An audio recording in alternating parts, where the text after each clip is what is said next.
Hello and welcome to The Big Picture. The documentary on the horrible rape incident on December 2012, made by a British documentary maker, Leslie Udwin, has kicked up a huge storm in the country. The film, which has an interview with one of the convicted persons, Mukesh Singh, has been at the center of the controversy. The convict, who is facing death sentence, has justified his act and put the blame on the victim in this documentary, India's Daughter, which is to be aired on BBC this weekend. However, a Delhi court has restrained the broadcast of this documentary in India. Many questions have cropped up following this controversy. One is the attitude of the people who commit such heinous crimes, and also the attitude towards both victims and perpetrators in the society. Questions about whether such documentaries should be made or permitted to be made is also being discussed. There are also questions about the way the Tihar jail officials as well as the Home Ministry conducted themselves. The larger issue of whether such documentaries help in educating the society against such heinous crimes are also being posed. We will discuss all this today with Ved Marwa, former Delhi Police Commissioner and former Governor, Shailaja Chandra, former Chief Secretary Delhi, Shilpi Jain, a lawyer, and Vrinda Gopinath, journalist and editor of altgaze.com. Welcome to all of you. Mr. Marwa, is this an issue on which there should be so much of hue and cry about what the victim has said when we have heard this kind of comments from various sections of the society in the past? I think it is quite justified because one thing, the case is already, the legal process is still on. Appeal in the Supreme Court is pending, and to allow the convicts to give their defense, if it is a defense, and telecasting it is not done, particularly when they are lodged in a jail. So I believe that this was something which was avoidable. No, but how did the filmmaker get access? What are the rules for that? The general rules as far as allowing any filmmakers or even journalists or others to go and meet the convicts in these kind of cases? Permission is required, and that permission can be given by two authorities. One is the jail authorities, and the other is the court. In this case, there is a third authority. There is a letter from the Home Ministry. How was Home Ministry brought in? I don't know. Obviously, the filmmaker approached the Home Ministry, and Home Ministry may have asked the jail authorities to allow her to do that. I think with hindsight, it was not good judgment. Not good judgment. Shailaja Chandra, one of the aspects is, of course, this whole technical legal aspect of whether this should have been allowed or not allowed and things like that. But the argument of the filmmaker is that these kind of films will help educate the society. Well, why must you only pick on a convict whose appeal is still pending? Obviously, I mean, the filmmaker was trying to make big news, and obviously such a film would be seen internationally with great interest. So it wasn't just thinking of the women and, issues that would have propelled her to do this. But I would say... In her defense, in the defense of the filmmaker herself, she says that she herself has been a victim of rape. So, to see her as somebody who is trying to exploit this kind of situation may be a little, overdoing it. No, I would say she is doing a job. She is a filmmaker, and it is her job to get something newsworthy and to put it out. As far as her role is concerned, in no way can you criticize her or castigate her. But I would say that to say that she needed to do this particular interview, it was for her, obviously, to prove her credentials, and her credentials were proven before the authorities which matter. But I'm very surprised, as Mr. Marwa said, either the Prisons Department or the Home Department of Delhi government or the Home Ministry, there is a very strict channel, and the sensitivity of this case is apparent even to a child. So, to give permission to do what? If you want to bring to the forefront what happens in the mindset of a criminal, what happens in the mindset of a gang rapist, what happens when men in a pack, get after a woman. If you want to do a sociological study...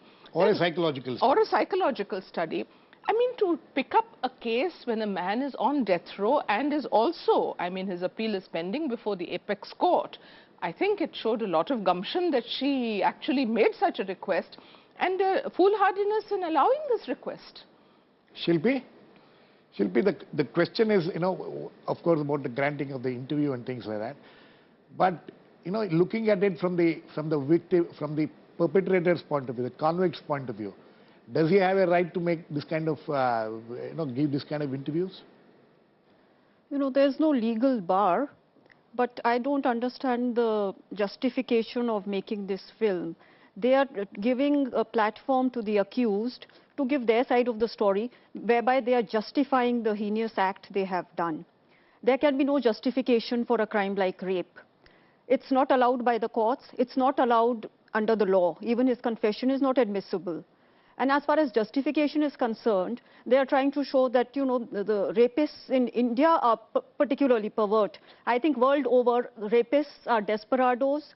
They have psychological problems. USA has the highest rape rate.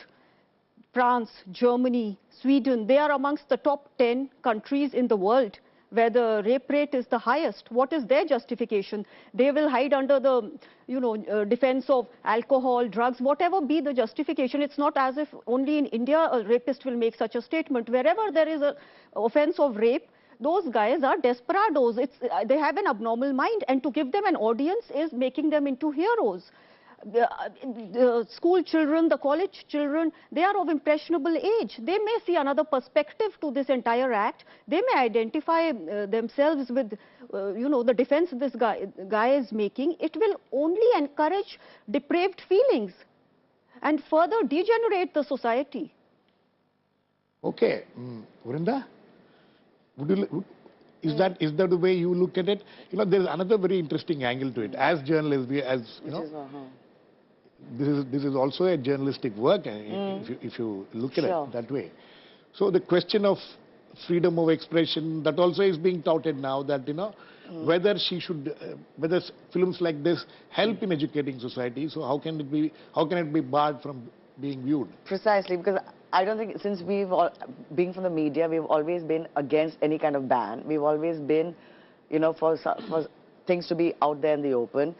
Because precisely this what's happening is that it is provoking such a discussion and debate. I think that's very good, isn't it? That that you can talk about what is permissible, what can be done, what cannot be done.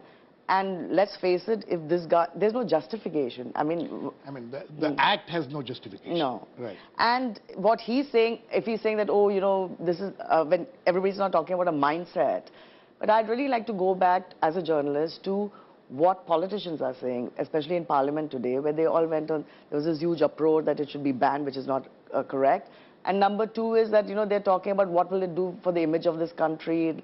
Meenakshi Lekhi is talking about, it's going to affect tourism.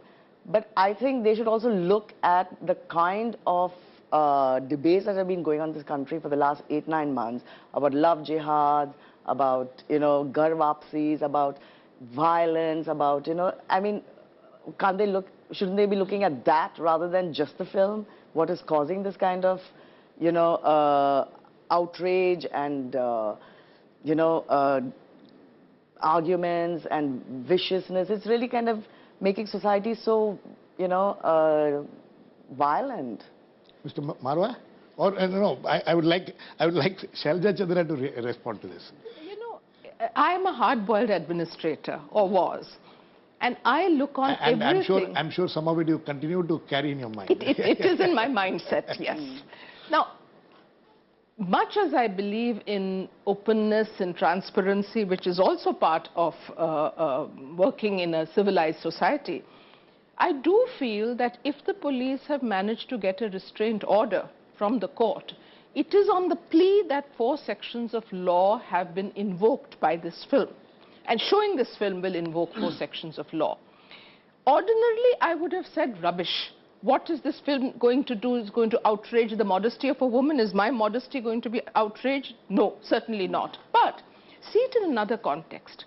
If, as the parliamentarians got into the well of the house or whatever, they shouted the place down, that is Parliament, Suppose you had a reenaction of the enactment of the Nirbhaya case.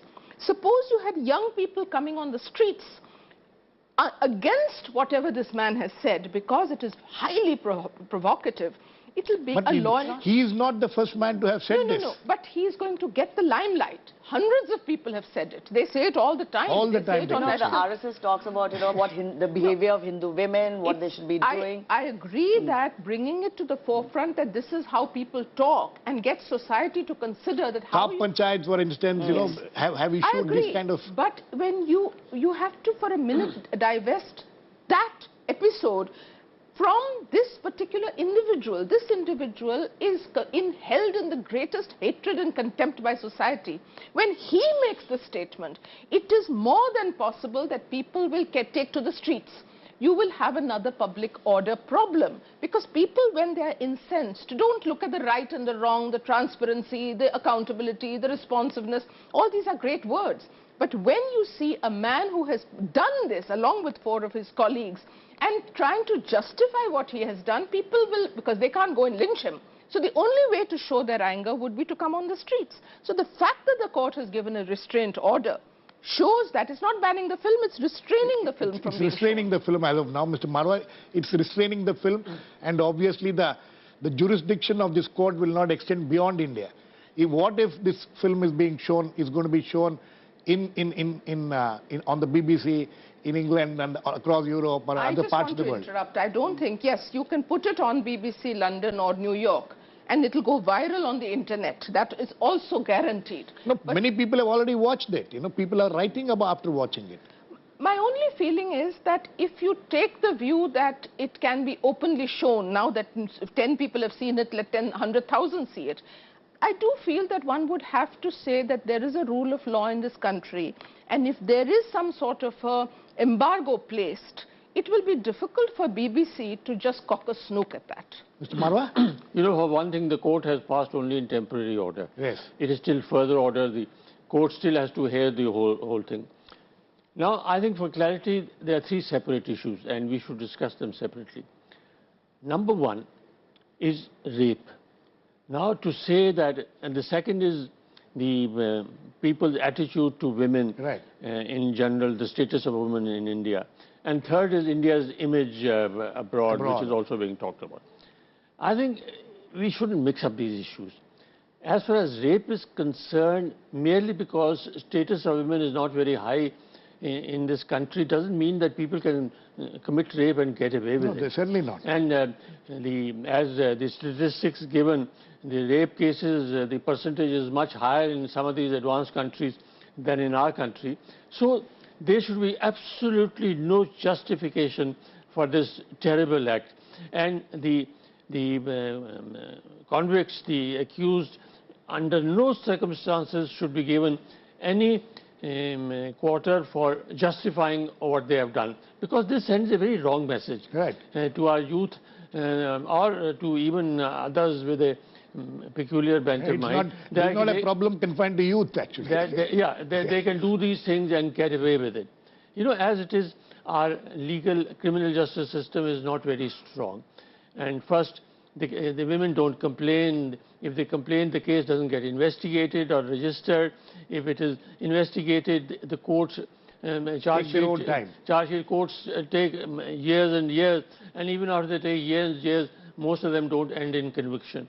In this case, on top of all this, if you have a case and a documentary like this, it is not going to do any good at all.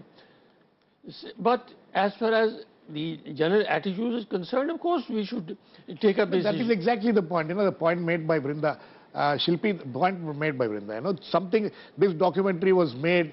It has now become a huge controversy, but it has created some kind of it has created a forum for discussing these things over and over again. Attitudes of the people. Ultimately, it is the attitude of the people of this country also, which is what needs to be discussed. And so this has provided the spark for it. And banning these kind of films, would that be a solution? I have always held in all my debates or write-ups that crimes like rape or dowry, they are social problems. They are not merely law and order problems. We need a change in the mindset. The gender discrimination begins from the moment a girl is born in an Indian family, irrespective of in which strata of society she is born. There isn't a celebration. A lot of it has to do with dowry, because the parents begin to save up from the moment a girl is born. Dowry is a menace we have not been able to fight at all in this country, despite having all the laws in place. And the reason for that is because of bad implementation. Whether it's rape law or dowry law, the fact is the implementation of the law is left to the lower rung officials of the police, who lay the foundation of a criminal case. And invariably, it is shoddy investigation, tainted investigation. So police reform is the only answer if you want an overall change and you want law to become a deterrent. The appointments of the junior police officials, the only qualification required is a 10th pass. Now, a 10th pass, leave alone knowing the law, he would not have any experience of dealing with people. So first, I think the requirement must be that it must be at least a law graduate who is given the investigation of a police case, so that he applies the law correctly. Then their pay scales must be enhanced so that they are not desperate to take bribe, which is the justification they give, that otherwise we will not be able to run a family also decently, and given the kind of work pressures and working hours that the junior police officials have. Now, having said that, I think all this justification and defense which these accused come up with, or the men in society, it is also to a great extent to throw the burden on the women, because it makes them feel comfortable. It reduces their own guilt. They know it's wrong to look at women like that, but the moment they throw the burden on women, they are trying to reduce their own guilt within themselves and justify by saying either that she was not appropriately dressed, and this is a mindset which is world over. There have been judgments abroad where the judges have asked the victim to come dressed to the court the way she was at the time, and then according to that determined. These are from European countries where the judgments are. So we can't say these mindsets are only peculiar to India, which is what this BBC is trying to show. No, I don't know. I don't know whether, Brinda, do you get that feeling that this documentary is made to make India look bad, or one. Second thing, what Shilpi was talking about, males try to, but here apparently in this documentary there's an interview of the wife of this convicted person, and the wife says that her husband is innocent, which is okay, which maybe every wife will say that. Every other wife will say that. But she is saying that, she's blaming the society, she's blaming the people for convicting him and allowing her to become, a woman without a man in her life. Here is a woman, women are also talking. No, I think there are two things here, being from the media again, that the documentary being, whether it's, anti-India or whatever, I think there's talking about mindsets, they also come with a mindset about the way they look at India. Okay, so I think that's been thrashed about quite a bit. But the other thing is that when you talk about, sexual violence, I mean, I think people always forget that in the end it is violence. It has nothing to do about desire or provocation or, any of that.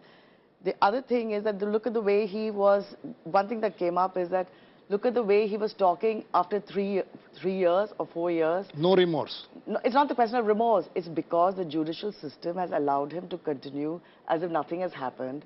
So he's not walking around as if, it's back to normal. So that's why he's been so easy about talking the way he did. Because if he had any kind of terror of the law, he wouldn't be saying what he did. Mr. Marwa? No, I agree. No, because, I was quite amazed looking at his photographs coming from the jail. He's very well dressed. I don't think he has ever dressed like that before he got arrested. But, he looks very comfortable. He looks very... And how do you explain this?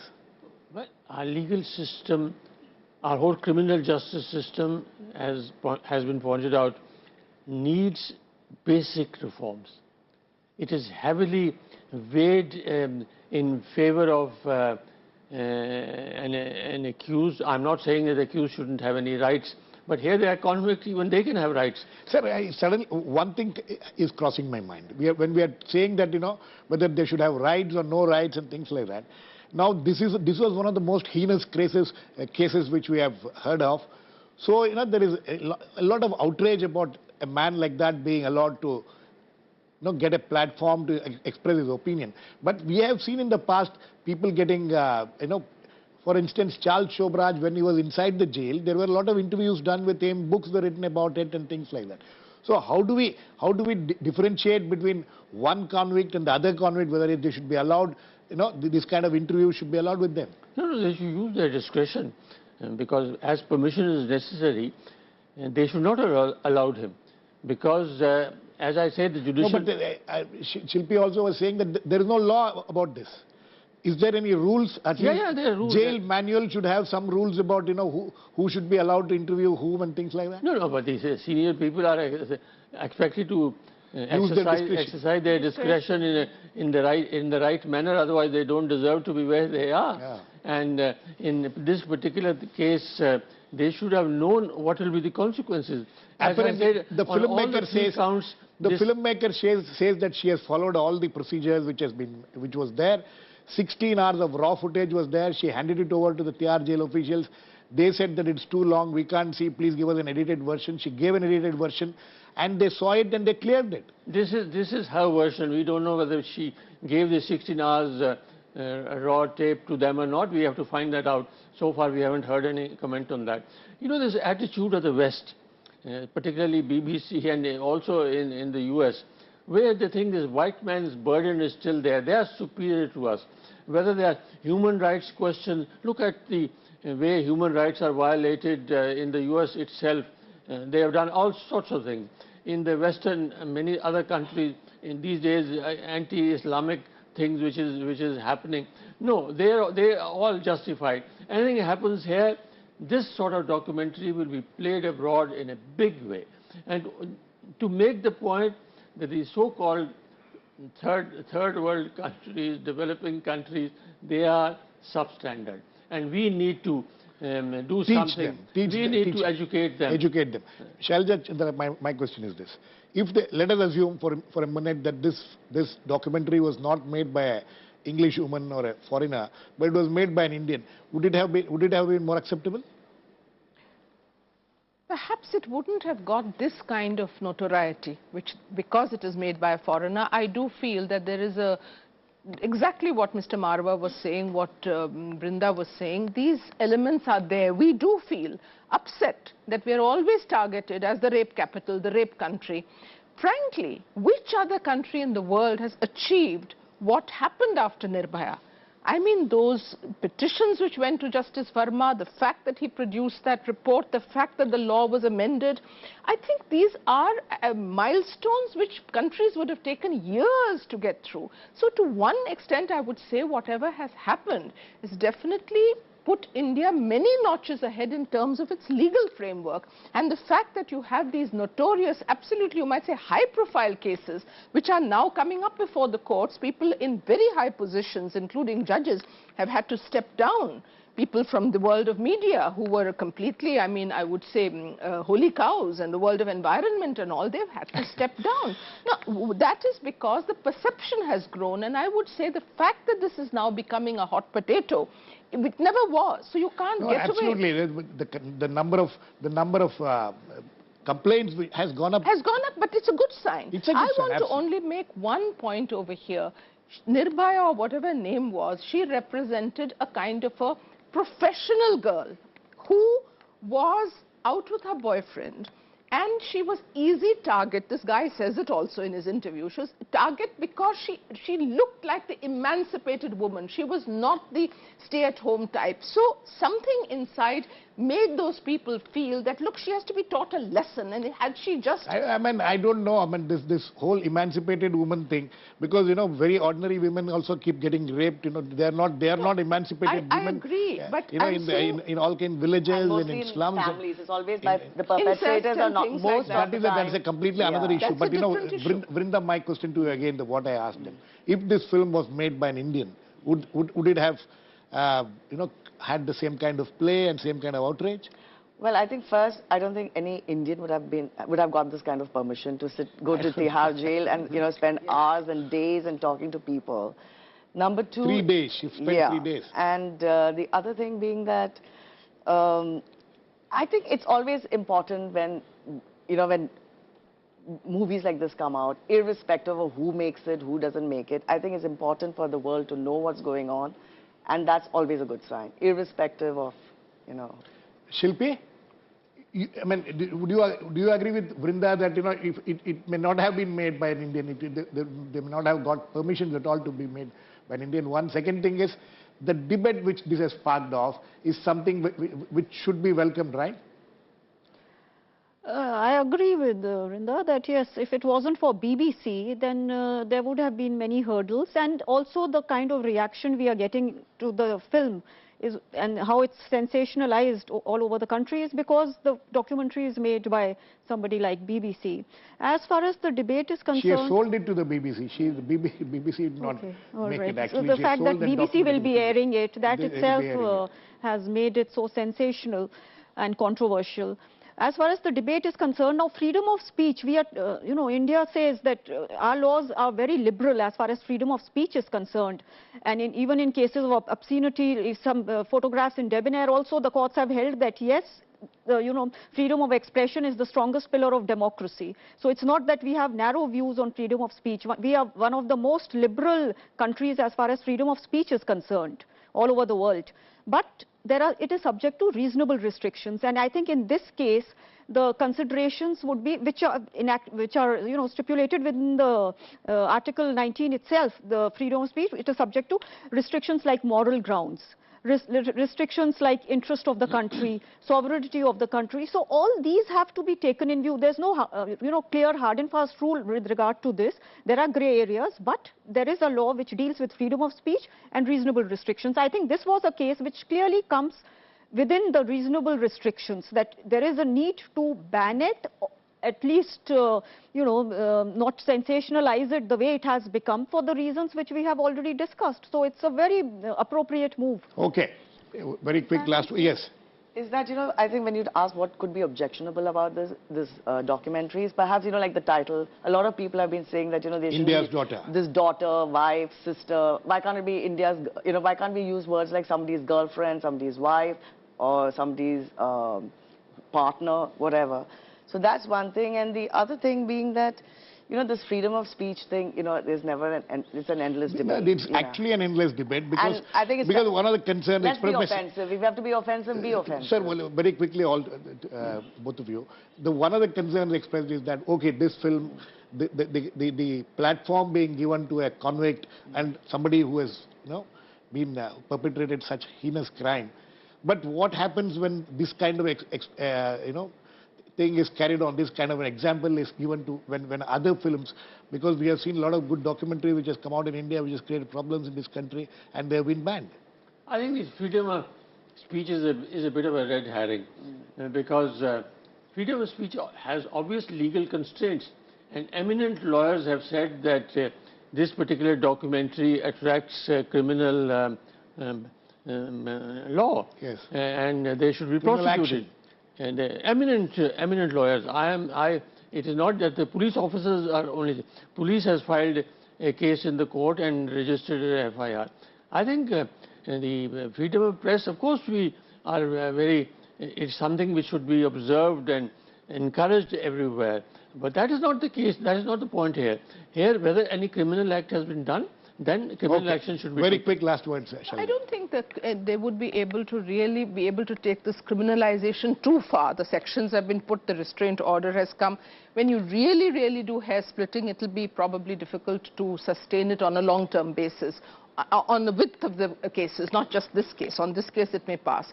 But I do feel that the way we are going, I am in a way, in my heart of hearts, glad that this debate has come to the forefront. I think on that note, we need to end. This debate has come to the forefront. It is, apart from the legalities involved, there is a larger issue of society, how the attitude of the society towards this. Maybe that convict has opened the mind for a fresh debate on this issue. Hopefully this debate will be held in a better atmosphere. Thanks to all my guests. Please keep watching. We'll come back with another issue.